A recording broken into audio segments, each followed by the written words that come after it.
Yes, it's happening. I'm making a video on Tesla.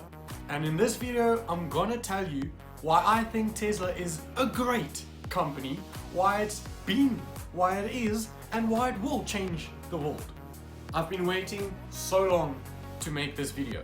I'll be telling you about Elon Musk, and most importantly, I'll be telling you why I think Tesla is one of the biggest disruptive companies we have out there today. And I'll definitely be looking at what the bears are saying out there and how they are wrong.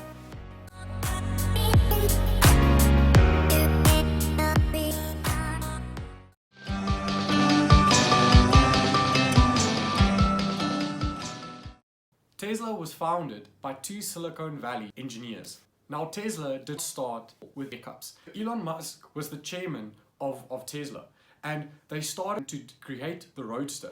Now the Roadster was the original idea of the first two founders. Elon was just at this point, he was just the chairman of the investment board. He was not running the company, and he did not have any engineering input into the company at this stage. The original price tag for manufacturing the Roadster started at $65,000. Now, that is amazing for an electric sports car. But in the end, as I said, they did not start without any hiccups. After the production started, Elon Musk, to his regret, found it. After an internal audit, the production cost of the Roadster came out to be $140,000. After this news that the Roadster's production cost way overshot what Elon Musk was told it would be, he actually went to the production facility himself and went to go have a look at what's the root cause of the issue. And lo and behold, he came back and he determined that the tools they were using to manufacture the Roadster was not up to standard at all. And this led to the overrun in costs. And all of this led to a series of events, which meant the two founders stepped down, and an interim CEO, Michael Marks, who after investigation determined that the Roadster AC unit wasn't up to scratch, the transmission wasn't working, and the seat quality was of poor quality, and he sent an email out about this. Now, after Elon Musk stepped in and identified the problems, they started production of the Roadster in 2008 when all these issues were solved. The production cost went all the way down to $109,000. Now, yes, this is still not where they said it would be, but it's still a hell of an improvement on $140,000. Unfortunately, in 2008, just as they managed to fix the production of the Roadster, the market crashed, and this led to some serious issues for Tesla. Because they were an up-and-coming company, they did not have the funding, and the market they tried to step into was a very difficult market. After all these issues, the market crashed and everything. Elon Musk in 2009 was lending money from friends just for living expenses, because he has put in all his money that he made from PayPal and all that to start SpaceX and to keep funding Tesla. Elon Musk sat down and he said, we have this issue, we don't have the funds, how do we fix it? And he came up with the idea to use their production capabilities to make batteries for Daimler, who, as we know, is Mercedes. Daimler in the end was the turnaround for Tesla.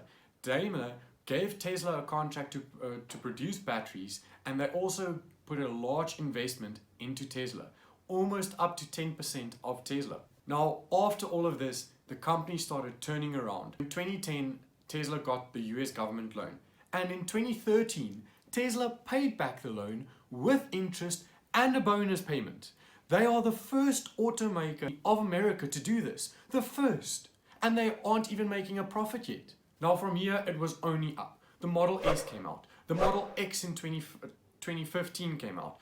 The Tesla Semi got announced in 2017.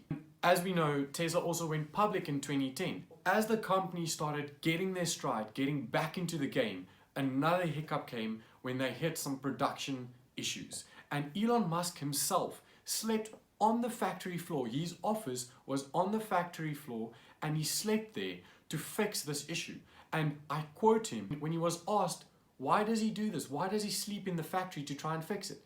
And he said, I don't believe people should be experiencing hardship while the CEO is off having a luxurious vacation. Oh yes, Tesla had a lot of issues when they started up, and They had the brunt of the media against them. They had analysts against them. They had money against them.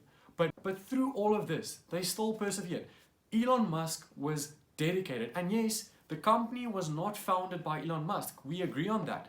But Elon Musk was the catalyst in turning this company around.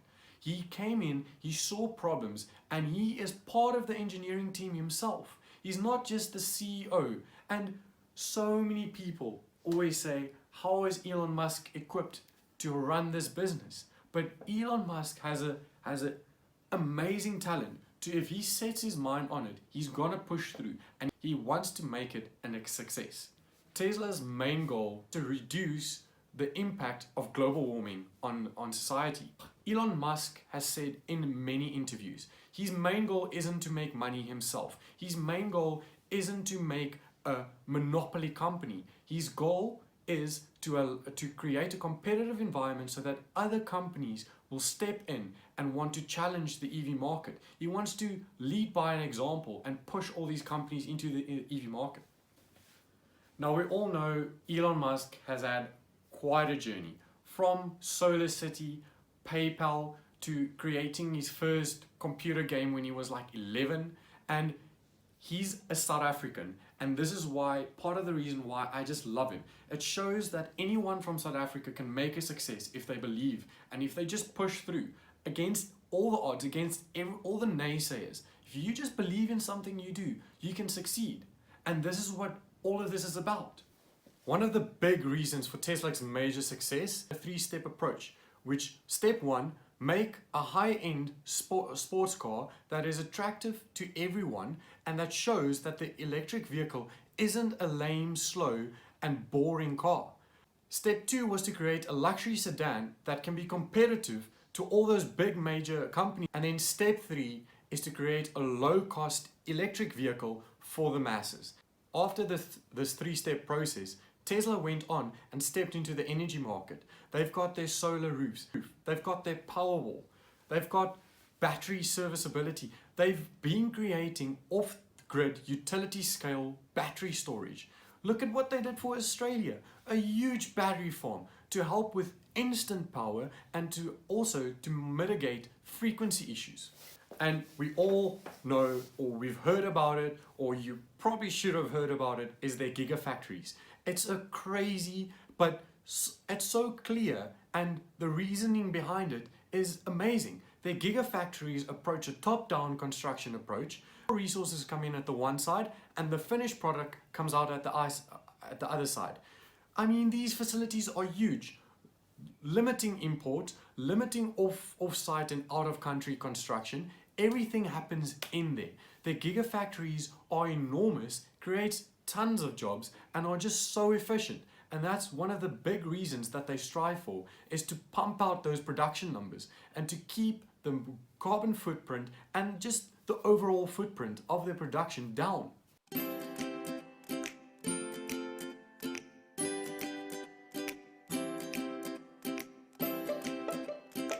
And I just love, honestly, reading what bears say out there to try and push the share market price of Tesla down is, it's just stupid, and it's sometimes hilarious. Like, my biggest thing is, don't comment on technology or areas that you don't understand. Like, a lot of these bears just focus on the finances part of it, but they forget about the disruptive innovation that's happening. And I love it. I love reading what they say and then just being like, you're wrong. Like, you're just wrong. And like, I'm gonna go through some bear cases with you guys and just like tell you guys how wrong they are, pretty much. Saying Tesla is an overvalued vehicle company. It's not just a vehicle company.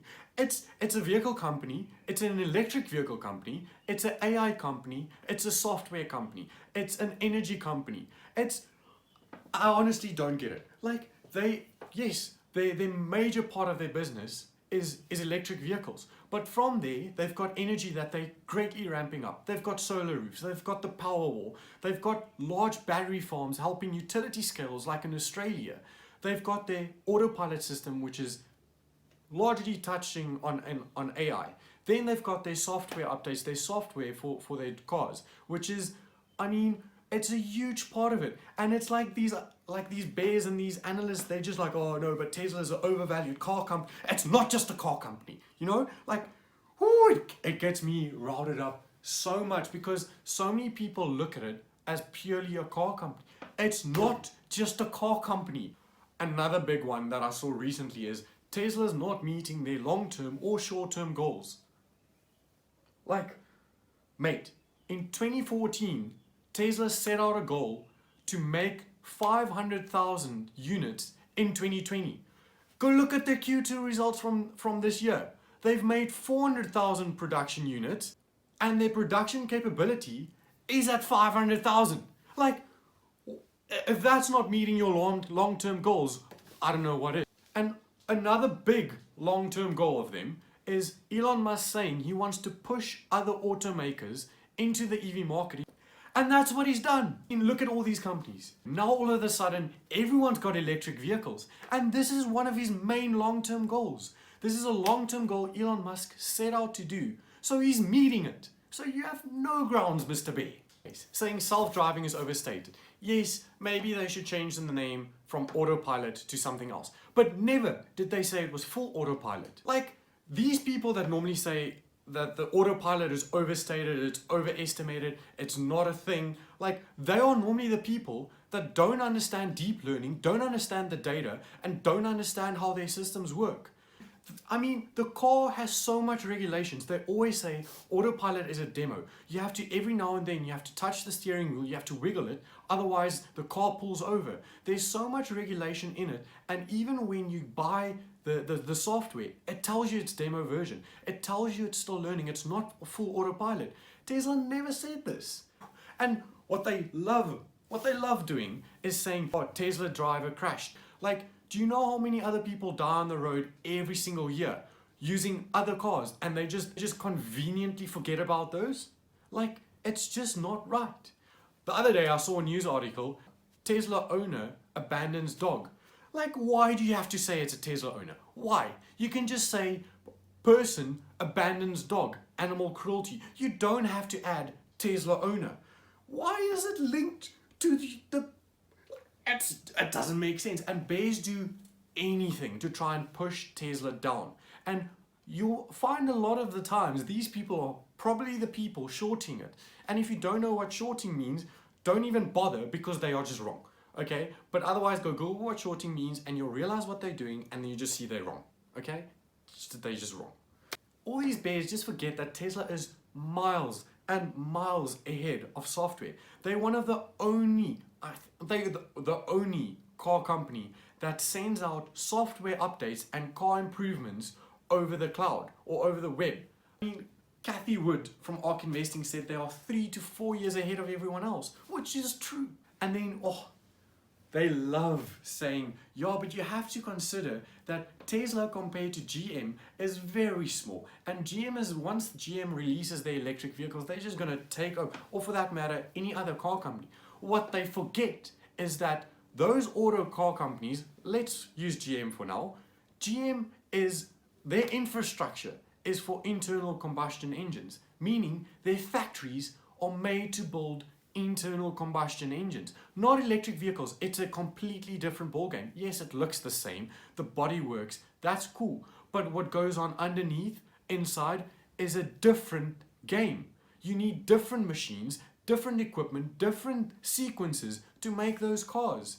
So that means GM, for instance, has to overhaul all or some of their factories to be able to produce electric vehicles, which takes time and money, which Tesla already has. Okay, then they also have to step up onto their software platform. So all these big, like GM is great when it comes to mechanical engineering, but when it comes to software engineering, they don't have that. Tesla already has that. They've already been working on the software. GM not. Tesla also has the advantage. They develop their own batteries. Oh, and then I love, no, but you have to remember, Tesla doesn't manufacture their own batteries. I'm getting to that, and I'm gonna tell you guys why they're wrong in the next scene. It riles me up so much listening to these comments, because all of them base it on the fact that they're assuming that Tesla is just all of a sudden going to stop performing. I mean, saying your other automated makers will catch up. They need lots of time to catch up. They need to overhaul their factories. They need to create software. They need to come up with better batteries. They need to create the jobs. Like, it's time. Tesla's going to keep innovating. They're going to keep going forward. It's like they're just thinking Tesla's just going to drop out of the game. Like, throw in the towel, like, hey, I did my job. No, that's not what's going to happen. You know what bothers me the most is investing at its core is you giving your money to someone because you believe in a company or you believe where they're going, you believe in a product, and then that company uses that money to develop and improve that product and grow and be bigger. Since when has investing only been, yes, there's two sides, but since when has it only been a thing that you only invest in a company once it's successful, once it's big, and once it's showing a revenue? Like, it's just, there's two sides of it. Either you invest in a company that's already successful, a blue chip company, and that you know you're going to get money out. Or you put your money in because you know where the company's going, even if they're not showing profits today, even if there's a lot of negative around them, but at least you understand and you know where they're going. That's the core of investing. If you guys have gone and watched Kathy Wood's YouTube videos of ARK Investing, I mean, she's been called crazy so many times. She's been called like blind to what's the reality. And it's just crazy. And she predicted when Tesla was around about like $300 a share, she even said $4,000 a share. And look where Tesla's stock is today. They literally almost 5 times that amount. I love it. Like, do yourself a favor, go watch what people said about Tesla in 2010 and go watch today. It's miles and miles apart. Back in 2007, they said they can't build the Roadster. What does Elon Musk do? He builds the Roadster. Then they say he can't sell the Roadster. What does he do? He sells the Roadster. Then they say, okay, cool, you sold a few to the rich, but you can't ramp it up. What does he do? He ramps it up. And then they say, but you can't sell an affordable electric vehicle. And what does he do? He makes an affordable Model 3 electric vehicle and even more to come. It's just, every time people say you can't do it, he does it. And they're like, no, don't invest in this company. This company is going to crash. They can't affordably sell electric vehicles. They can't affordably sell large-scale solar panels or solar. It's just funny. The thing is, what they always say is the fundamentals show that you shouldn't invest in this company. Mr. Financial Analyst, the fundamentals have changed. Tesla is categorized as disruptive innovation.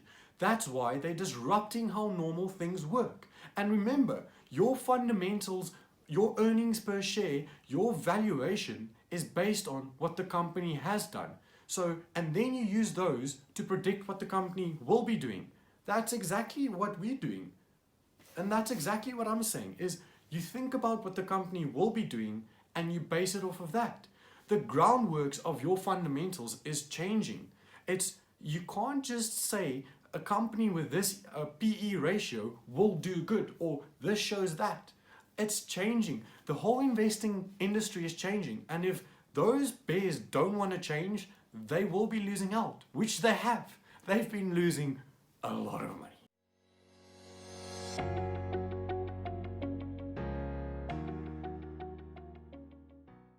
So what's coming up for Tesla? One of the first things that's coming up is their stock split. So you have to be invested into Tesla by the 21st for you to benefit from the stock split. What is a stock split? All it is if you have one share of Tesla and let's say it's worth $50. Now, when the stock splits, you're going to have 5 shares, but it's still going to be worth $50. So all it is, the main purpose of it is, and Tesla said this, their goal is to make this stock more accessible to the little guy. So that just means it's cheaper to buy a whole share of Tesla. Nothing happened to the value, nothing, like, it's just people inherently like having more of something. Even like the value isn't different, it just means someone like me and you have now more chance of having a whole share in Tesla than we had before. And that's great. And then the big thing coming up soon, 22nd of September. Watch your YouTube, watch the news. Battery day of Tesla is coming the 22nd of September, and I can tell you now, from what's been hinted, the patents that's been released, big things are coming. One of the first hints to what's coming for Battery Day was on 18th of October 2019, when a patent was released for a 1,000,000-mile battery. So all that means is, at the moment, after 400 to 500,000 miles, you have to replace your car battery. But now with this new type of battery, you only have to replace it after 1,000,000 miles. And from the looks of it, it doesn't look like the cost is increasing. A new patent on August 6th, 2020 that was released suggests that they have found new ways of making the cathodes of their cells. So this suggests that they can increase the density capacity of their cells, meaning they have more capacity. And the great thing about this, it shows that there's less cobalt content in the batteries. Cobalt is the most expensive part of a battery. So that means they can reduce the cost of their batteries. And now, yes, I can go way into depth in the science of all of this and show you that it works and and I'll show you all the graphs, but I'm not gonna, because you just need to know the basics. So combustion vehicles used to be a lot cheaper than electric vehicles, but now all of this is supposed to change on Battery Day. And the recent acquirement of Maxwell Technologies claims that they can reduce the battery cost from up to 20 to 30%. And the big thing is, at the moment you charge about over $100, $120, $140 per kilowatt hour for your electric vehicle. Now, a lot of studies say for electric vehicles to be comparable with gas vehicles, they have to reach the range of $100 per kilowatt hour. But now, from these studies, it shows that Tesla can get their price down to $80 per kilowatt hour.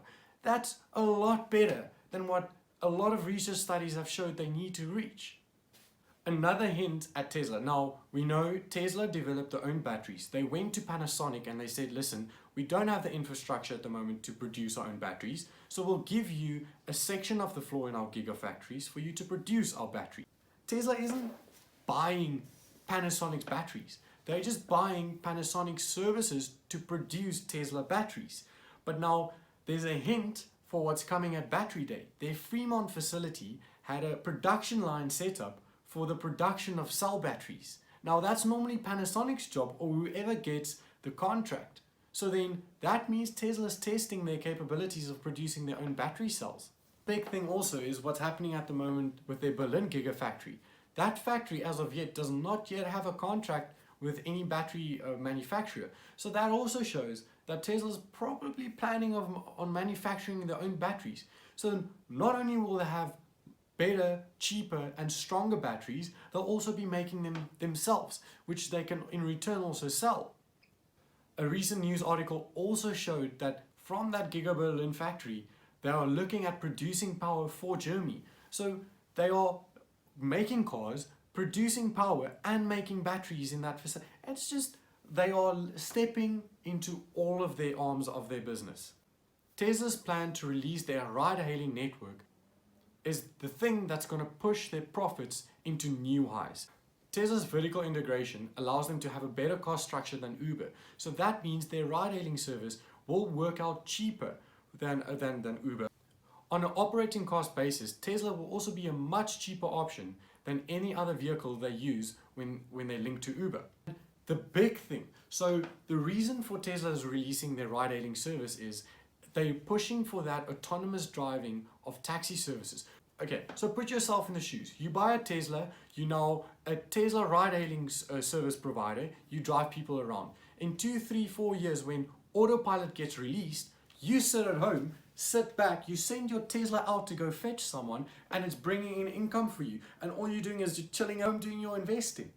It's crazy. So it's not only a short-term investment by switching over to Tesla's ride-hailing service, it's also a long-term thing because you're going to be creating yourself some passive income. And the great thing is Tesla is miles, billions of miles ahead of any other close competitive when it comes to driving miles. And now what this is going to do is by increasing the amount of people with Teslas driving around, they're going to be increasing their miles, which means they can improve their autonomous driving capabilities. You need data miles to build a better software for autopilot driving. And everyone's always like, oh, but if you look at what Waymo does and what Waymo's using, Waymo is tested in specific predefined areas. So their little testing facility, there's no learning or capabilities. Tesla Autopilot is constantly learning. That's why they need driving miles. From those driving miles, they create a system that learns, they can make decisions on the point. So they're going to be a ride-hailing company, an energy company, a vehicle company, a software company, an AI company, and just an amazing company. Tesla is constantly innovating. They are going to be dropping the production cost of their vehicles greatly in their factories by recently integrating one-piece casting into their factories. So one-piece casting, what it means is your entire chassis body is literally casted in one go. So what they used to do is they had two-piece casting, so you had to get machines and people to weld those parts together, which means another section of your factory, another cost section. So now with one-piece casting, they can greatly reduce their production cost, bring down the cost of their vehicles, make it more accessible to other people, and increase production rate, meaning push out more units. And now even further into the future, they started ramping up the production of their solar roof tiles, their power walls, also because there's more sale demand for that. If you don't know what the power wall is, all it is, it's a battery that literally attaches to your wall. It links with the solar panels on your roof. So that means during the day when your solar panels are generating electricity, it's giving electricity to your house, and the excess electricity is charging that battery so that at night you can use that energy. And the great thing is, well, obviously we have SCom, so SCom doesn't allow us under 1 megawatt to do this, which is, because so SCom doesn't allow us homeowners to feed back into the grid because they will be losing revenue. So they only allow you over 1 megawatt to feed into the grid and actually get credits for it. But that's a whole different story. But in America, what they do is you link up the power or all the electricity you feed back into the grid, you get credits for that. So that means you can turn your system into a profitable business.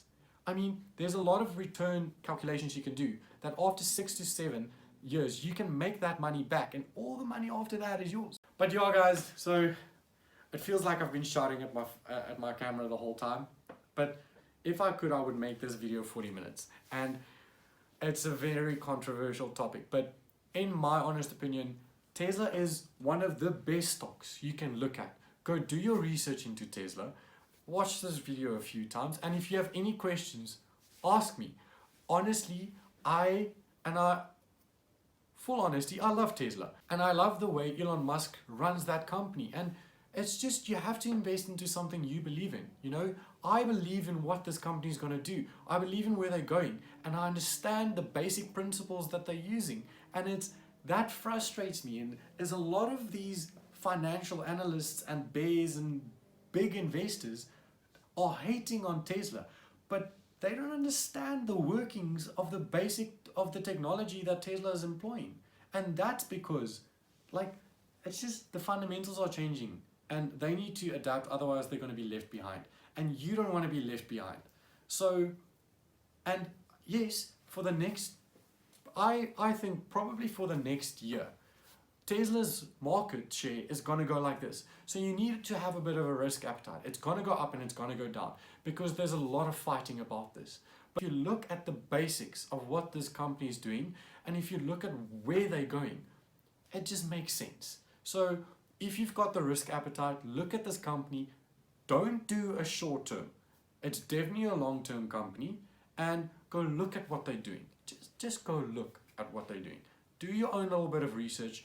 Ask me. I wanted to say so much more, but ask me if you don't know, and I'll try my best to tell you and also reference where I get it from. It's not just pulled out of the air.